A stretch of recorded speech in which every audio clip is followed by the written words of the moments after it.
What if I told you that our public transport systems could actually make money?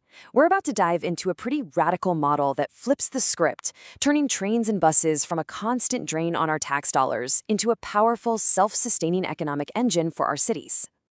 It's a question you've probably asked yourself, right? You're standing on a platform waiting for a late train, or you see another headline about funding cuts.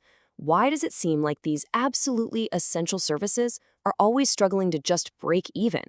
Well, it turns out the entire financial foundation might be flawed from the very start. And this image, it just says it all. This is the problem right here. On one side, you've got the Western model, and it's completely off balance. The money from ticket fares is this tiny little weight, and it's being crushed by the massive weight of tax subsidies needed just to keep the whole thing from collapsing. It's just not a stable system. It's not built to last. So let's really dig into the mechanics of this flawed foundation. At its core, the problem is all about who actually profits when we make these huge public investments. And that brings us to this really crucial idea, the rentier trap. Here's how it works.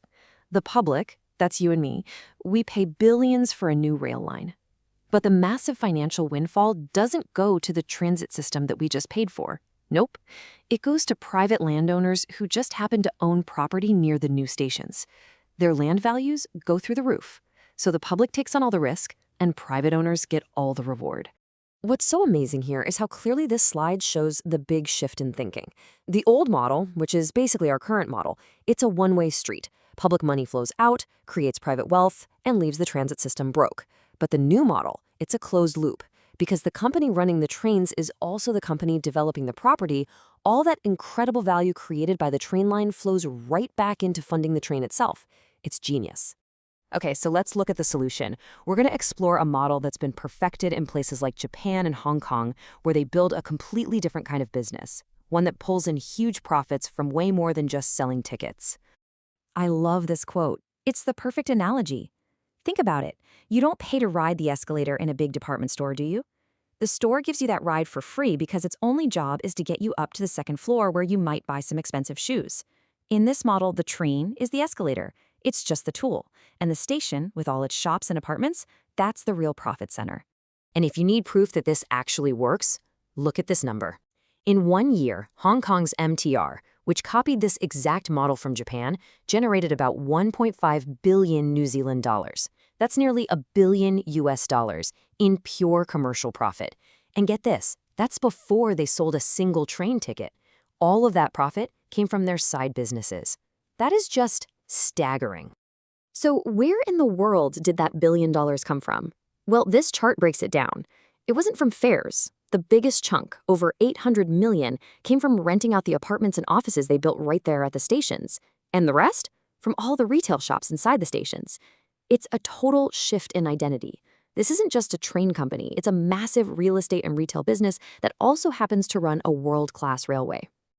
Okay, so how does this incredible financial machine actually work? Let's break down the mechanics of what the sources are calling the symbiotic revenue engine. This slide gives you the perfect bird's eye view. It's a self-powering loop where every single piece feeds the next.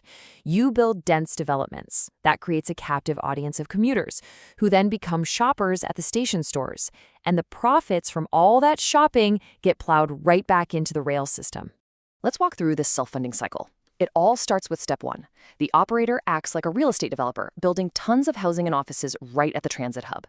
Step 2, that immediately creates a captive audience of residents and workers, which leads to step 3. Those people become daily customers for all the station retail. They're grabbing coffee, buying groceries, you name it.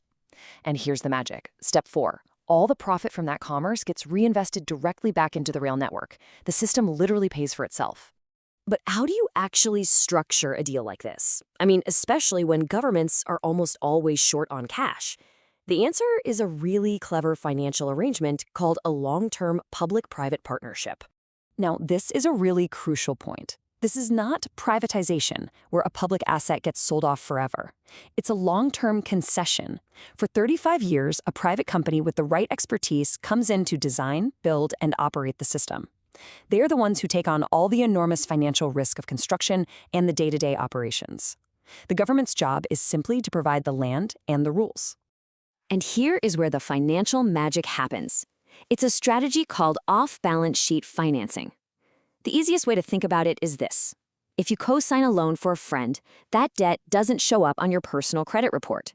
It's the same idea here.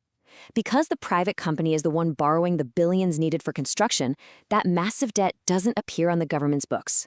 This is huge. It means you can deliver incredible, modern infrastructure without blowing up the national budget or raising taxes. This table just lays out the deal perfectly. The government provides the land and sets the rules. What do they get in return? A completely paid-for, state-of-the-art rail network handed back to them for free after 35 years. In the private operator, they take on all the risk, building it, operating it, and in exchange, they get the exclusive rights to the real estate and retail profits for those 35 years.